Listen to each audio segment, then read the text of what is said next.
105 Raw FM, Your Lifestyle. Rekan Raw, selamat malam untuk semua pendengar setia Raw FM dimanapun berada. Ada Nurul yang mengisi ruang dengar Anda, rekan Raw. Seperti biasa di Jumat malam kita ada talk show hukum ya, agar masyarakat Kota Padang Sidimpuan lebih melek hukum. Dan kali ini talk show-nya bersama Kak Nur Olwan Harahap, SHMKN. Kita sapa dulu, Assalamualaikum Kak Nur. Waalaikumsalam warahmatullahi wabarakatuh. Sehat Kak? Alhamdulillah. Alhamdulillah sehat. Tadi perjalanan ke sini gimana Kak? Kondisi jalan macet kah? Atau lancar? Macet sedikit, biasa di Simpang Silandit. Oke, ada kode ya Kak Nur. Di Simpang Silandit agak macet sedikit ya Kak, benar ya. Oke, Kak Nur ini sebagai praktisi hukum keperdataan. Sekarang kegiatan sehari-hari apa nih Kak Nur? Kesibukannya?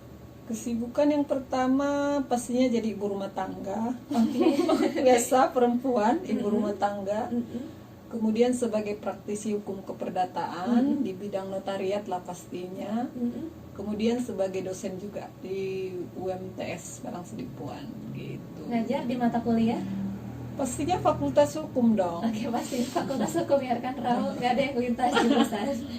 Baik Kak Nur, tema kita di malam hari ini adalah jual beli tanah bersertifikat. Iya. Oke, ini kan kalau kita jual beli tanah yang namanya properti berharga, nilainya besar, pastinya nggak sama dengan jual beli barang biasanya. Bedanya di mana sih Kak Nur? Sekarang barang berharganya yang mana dulu? Seperti properti tanah kan sama barang-barang lainnya pasti Barang beda lainnya ya? mobil gitu misalnya, Bisa atau jadi apa. mobil atau bisa jadi Pastinya beda ya. Karena kan kalau secara hukum benda itu kan terbagi dua nih, ada benda bergerak dan benda tetap. Nah, itulah bedanya. Kalau dia benda tetap, untuk seseorang itu diakui sebagai pemilik, itu namanya harus dibalik nama gitu. Oke, dibalik nama. Iya, harus dibalik nama. Jadi bukan siapa yang pegang. Jadi meskipun kadang-kadang kita membeli tanah orang nih, aduh saya nggak punya duit nih, oh balik nama, tapi punya duit beli tanah, tapi nggak punya duit untuk membalik namakan. Itu sering sekali terjadi. Jadi kalau punya duit beli tanah, seharusnya punya duit untuk membalik namakannya. Waduh, tapi kenyataannya di lapangan Kenyataannya banyak yang seperti itu. Jadi dia kadang-kadang kan orang kan buta hukum ya, tidak melek hukum. Jadi kadang-kadang membeli tanah, dia hanya memegang nih baik akte maupun sertifikat, dia hanya pegang tapi bukan nama si yang memegang sertifikat tersebut gitu. Jadi seharusnya begitu membeli ya balik namakanlah itu. Baik rekan Rafael, itu dia tadi gambaran umumnya ya rekan Iya, Rafael. Jadi benar. kita bakal bahas di sini tentang apa itu jual beli tanah bersertifikat. Kemudian juga nanti bakal ada proses, prosedur, persyaratan dan masih banyak lagi bersama Kak Nur. Dan buat rekan Rafael yang masih pengen bergabung di talk show ini, silakan kirimkan pertanyaannya nanti di sesi ketiga kita bacain di 0822 9999 6105 ya Kak Nur ya. Oke, kita lanjut lagi Kak Nur terkait dengan jual beli tanah bersertifikat. Ketika ingin melakukan transaksi jual beli tanah, apa yang harus disiapkan? Ada banyak yang perlu disiapkan. Silakan Kak dipaparkan satu persatu. Sebenarnya gini ya, ketika kita membeli tanah, posisi atau bukan posisi ya, kondisi dari si pemilik tanah ini kita harus tahu. Nah, kadang-kadang ketika kita membeli tanah, orangnya masih hidup, oke, cepat itu biasanya kan kalau si A namanya, kemudian dia punya pasangan, ini masih lengkap nih. Nah, ketika kita membeli tanah tersebut, itu gampang ceritanya, tinggal si A dengan pasangan, kemudian menjualnya pada si B, KTP-nya, kartu keluarganya, PBB-nya, sertifikat aslinya, KTP pembeli, kartu keluarga, NPWP, dan itu harus semua disiapkan. Yang menjadi masalah sebenarnya, ketika kita membeli tanah, orang yang terdaftar namanya di sertifikat tersebut ternyata sudah meninggal. Atau posisinya sudah bercerai misalnya, itu yang kadang-kadang agak rumit. Nah, tapi kalau orangnya mau mempersiapkan yang kita minta, ada banyak keterangan meninggal, keterangan waris, itu biasanya semuanya bisa dilakukan. Artinya bisa semua jalan berkasnya kalau orangnya mau Baik. mempersiapkannya gitu. Kalau misalnya Kak Nur sudah meninggal atau sudah cerai, bagaimana langkah selanjutnya? Nah, kalau orangnya sudah meninggal, itu tidak bisa langsung dibalik namakan ke atas nama pembeli. Nah, berarti harus balik nama dulu ke ahli warisnya. Nah, ahli waris itu lihat lagi kondisinya bagaimana. Kalau si ayah yang meninggal, berarti misalnya nih ada harta, kemudian terdaftar atas nama si A, posisinya sebagai suami. Nah, yang tentunya kalau suami, siapa ahli warisnya? Tentu pasangannya, istrinya, kemudian anak-anaknya. Nah, inilah yang berhak untuk menjual tanah tersebut gitu. Nah, itu kan kalau meninggal nih ceritanya. Nah, kalau bercerai misalnya, oh ini yang bahaya, hati-hati. Hati-hati membeli tanah itu kalau orangnya bercerai gitu. Kenapa tuh Kak? Kenapa? Karena itu kan ketika seseorang si A, si B menikah, harta yang didapat di dalam pernikahan itu disebut harta bersama. Kalau bahasanya sekarang orang bilangnya gonogini. Iya, gonogini. Iya kan? Nah, harta gonogini itu ketika mau dijual, tentunya kan harus pengetahuan bersama. Nah, masalahnya kan mereka sudah bercerai kan gitu. Tentunya harus minta lagi nih persetujuan. Ya kalau si pasangannya mau memberikan persetujuannya kan. Kalau dia tidak mau, kalau ada dalam beberapa kasus itu bisalah diajak kerjasama. Nah, kadang-kadang yang ditemui mereka memang sudah bercerai, kemudian ketika sudah bercerai mereka memasukkan yang namanya untuk harta gonogininya mereka masukkannya ke pengadilan agama. Nah, jadi kalau ada putusan pengadilan tentang pembagian harta gonogini, memudahkan si penjual untuk menjual hartanya. Kalau yang tidak ada ini yang masalah tadi, mau kasih pasangan menandatanganinya, tentunya kan isinya nanti ada kalau dia rela ya kan harta itu dijual. Baik. Kalau lisan nggak bisa ya, harus ada persetujuan secara tertulis. Oke, rekan RFM tadi kalau misalkan sudah meninggal, yang bersangkutan dengan ahli warisnya, gitu ya. Kayak terus kalau yang sudah bercerai, pastinya pasangan suami atau enggak istrinya. Baik, Kak Nur, berkaitan dengan judul kita jual beli tanah bersertifikat. Praktiknya di Kota Padang Sidimpuan ini, apakah jual beli tanah selalu bersertifikat atau bahkan ada yang tidak bersertifikat? Ada banyak yang tidak bersertifikat sebenarnya, ya kan. Untuk itulah sebenarnya pemerintah membantu untuk bagaimana caranya masyarakat bisa mensertifikatkan tanah dengan biaya yang murah. Itulah mungkin ada beberapa yang sudah mendaftarkan tanahnya melalui program PTSL itu, membantu masyarakat gitu. Agak melenceng ya jadi ke PTSL. Kalau orang-orang sebenarnya taunya Prona kan gitu, tapi sebenarnya itu adalah programnya pertanahan yang disebut dengan pensertifikatan tanah sistematik lengkap atau PTSL. Nah, kebanyakan yang datang kalau sekarang karena ada PTSL itu udah banyak nih orang yang mulai bersertifikat tanahnya. Tapi adakah yang masih akte atau sama sekali nggak ada? Ada banyak juga gitu kan. Justru tidak punya alas hak sama sekali gitu. Jadi ya orang taunya ya saya punya tanah itu tapi suratnya nggak ada gitu. Iya, masih banyak ya kan? Masih banyak. Itu kalau misalkan udah terjadi seperti itu, mengurusnya bagaimana Kak? Ada caranya. Caranya lagi ya. Pasti ada caranya. Baik, Kak Nur. Ini kita terkait dengan jual beli tanah bersertifikat. Berarti Kak Nur menangani yang bersertifikat saja atau bagaimana Kak? Semuanya. Yang bersertifikat bisa, yang tidak bersertifikat pun bisa.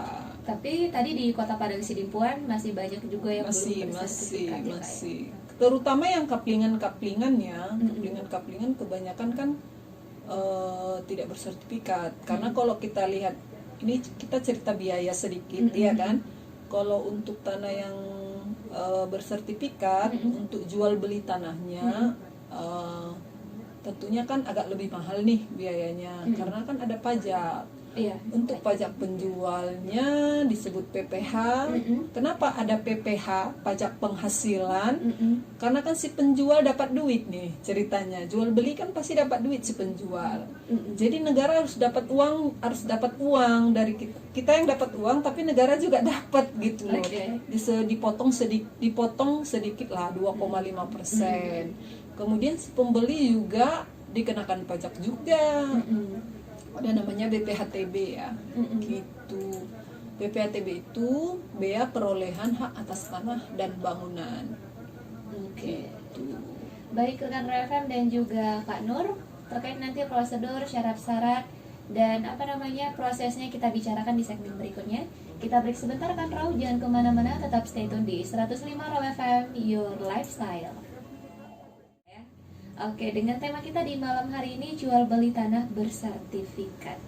Baik Kak Nur, kita lanjut lagi nih prosesnya sekarang ya. Tadi kan syarat-syaratnya udah nih, KTP, KK segala macam, waduh banyak banget. Sekarang mungkin proses atau prosedurnya, silakan Kak Nur. Iya, kalau untuk prosedur tadi ya, prosedurnya tentunya setelah teken-teken nih, persyaratan udah lengkap, ya kan, pajak sudah diurus, PPh-nya ke kantor KPP Pratama, BPHTB-nya ke Dispenda. Setelah itu teken-teken akte, baru nanti PPAT itu antar seluruh berkasnya itu ke Badan Pertanahan Nasional, gitu. Oke, setelah diantar nanti orang BPN itu nanti mengeluarkan namanya SPS. SPS itu nanti ada PNBP, penerimaan negara. Setelah disetor nanti ditunggu beberapa minggu. Mudah-mudahan ya, kadang-kadang mau beberapa bulan, kadang-kadang ada kendala, itu baru berkas selesai.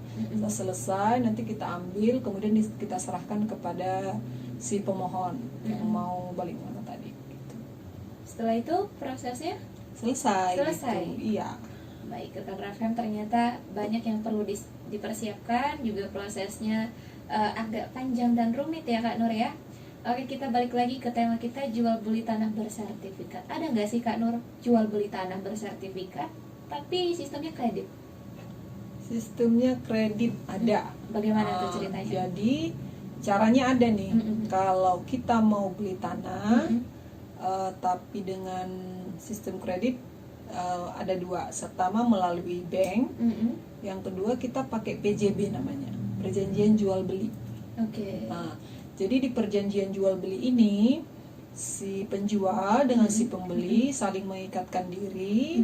Nanti di salah satu pasal nanti kita mencantumkan harga, tetapi harganya tidak langsung tunai dibayar oleh si pembeli kepada si penjual. Nanti itu kesepakatan sih sebenarnya antara si penjual dan si pembeli, mau berapa kali, mau berapa lama, ya kan, kesepakatan mereka. Kalau tidak dibayar, apa dendanya, itu kesepakatan semua.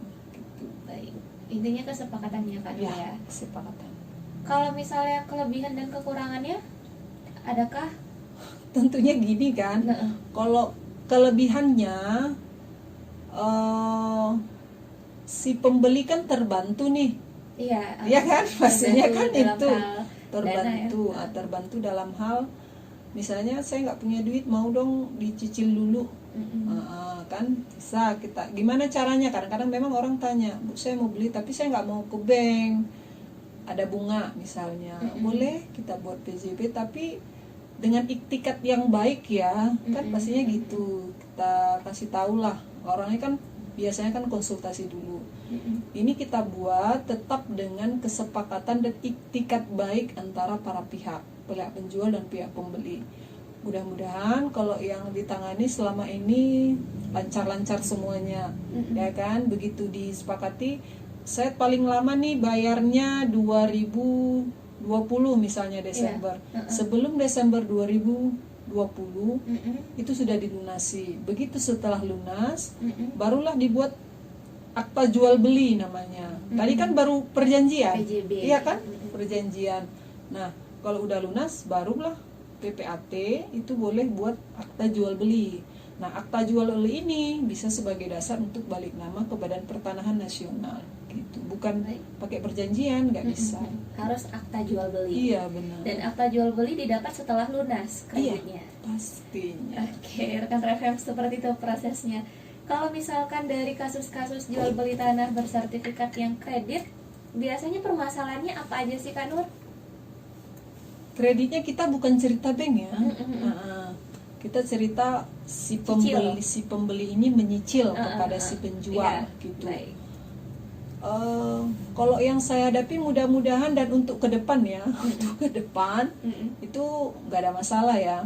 Nah, yang sering itu memang tidak tepat waktu kan gitu ya. Iya. Perjanjian itu kan isinya si pembeli dan si pembeli terutama karena kan dia kredit. Si pembeli harus memenuhi prestasi yang ada atau janji yang ada di perjanjian. Nah, kalau dia tidak memenuhi janji, tentunya dia sudah prestasi atau ingkar janji namanya. Kalau itu terjadi, nanti kan pasti dibicarakan lagi ya kan, kesepakatan lagi. Tetapi memang di PJB itu selalu dibuat.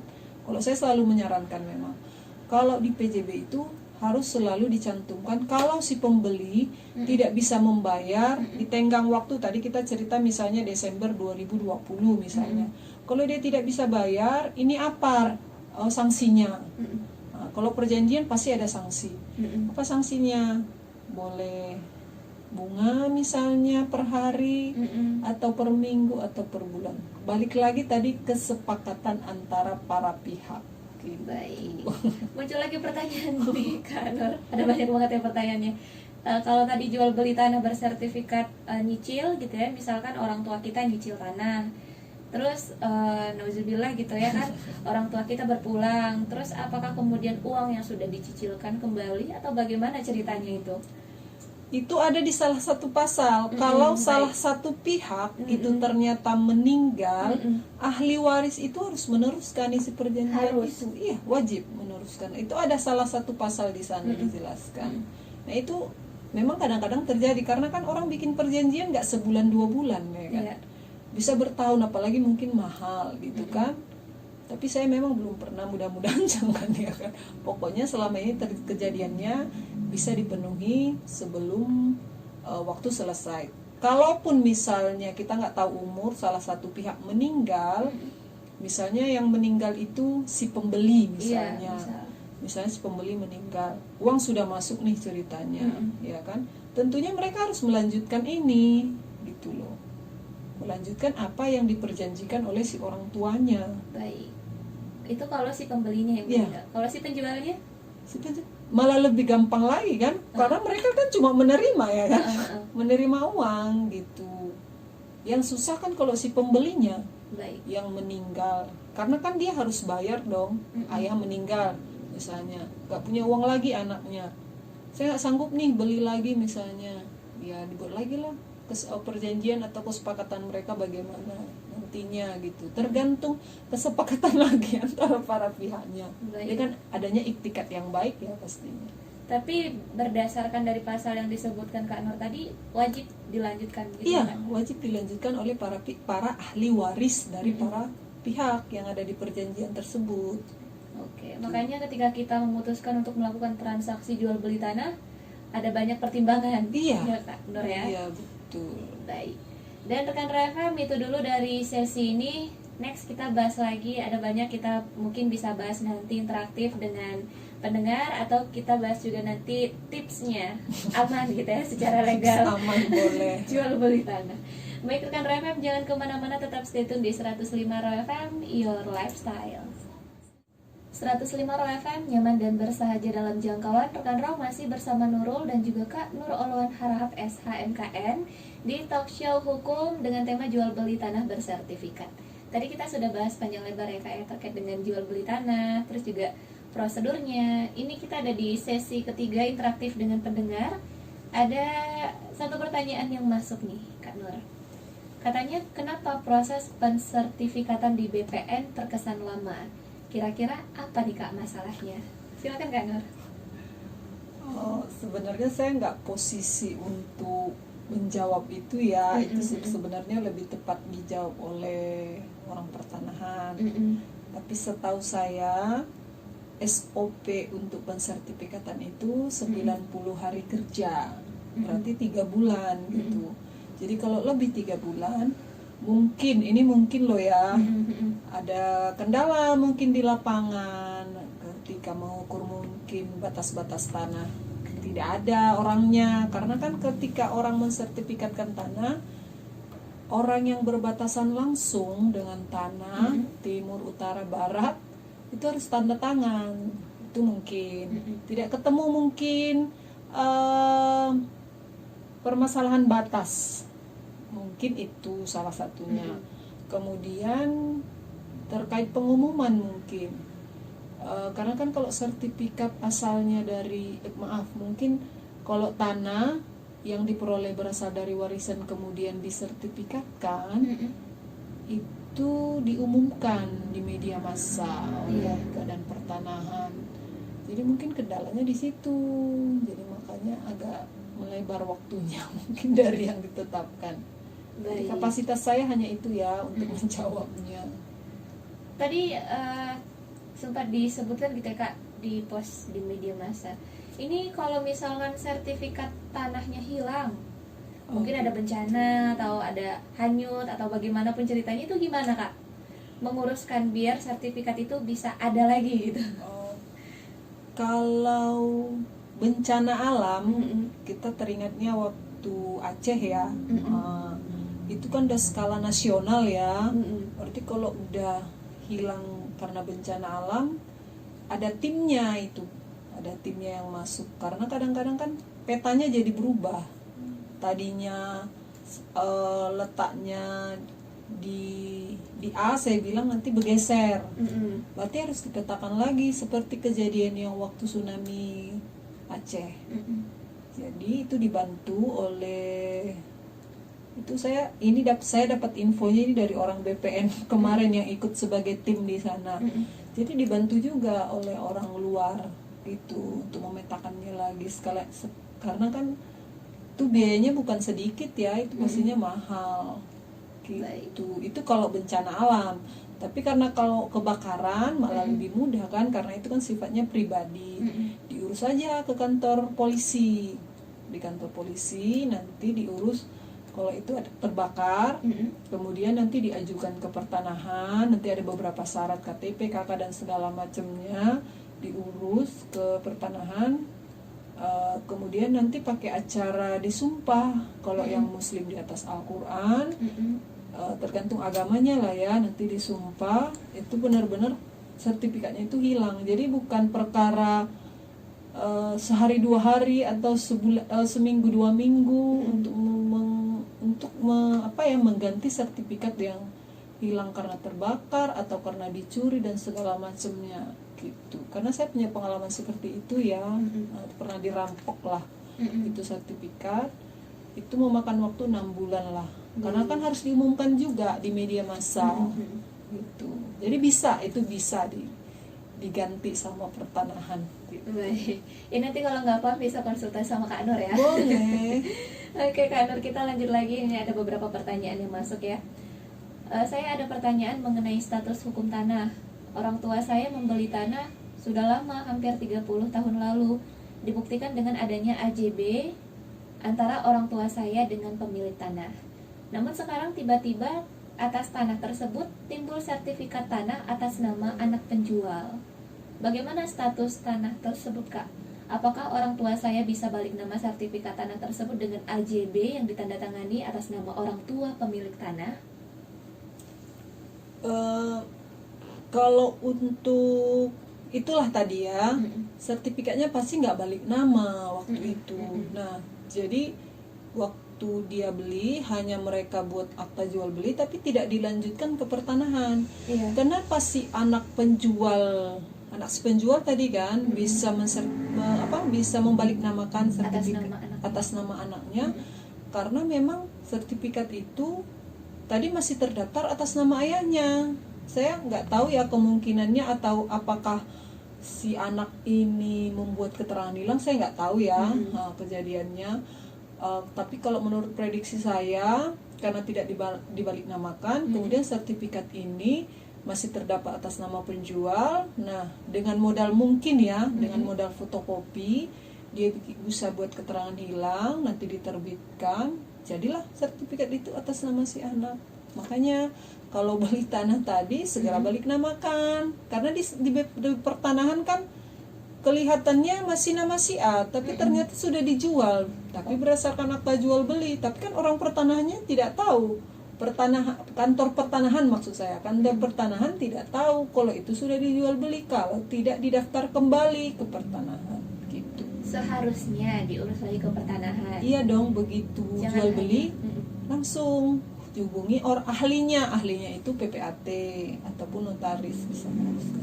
Baik, kalau sudah kejadian seperti ini, Kak Nur, bagaimana solusinya mungkin? Agak susah ya sebenarnya. Jadi akhirnya lah berperkara mungkin saya. Baik. Diajukan saja gugatan. Gitu. Oke. Jadi rekan RFM tadi ya di garis bawahi, jangan hanya sebatas AJB, tapi harus segera dibalik namakan, begitu ya Kak Nur ya. Betul. Oke, ini ada satu lagi pertanyaan nih Kak Nur. Oke. Cocok banget pertanyaan di sesi terakhir ya. Saya dan suami sepakat membeli tanah yang ada bangunan di atasnya. Bagaimana proses pembelian dan pengurusan balik nama sertifikatnya? Saya khawatir dengan banyaknya kasus-kasus penipuan tanah dan bangunan yang marak akhir-akhir ini. Mohon penjelasannya, Kak. Iya, pertanyaannya bagus ya.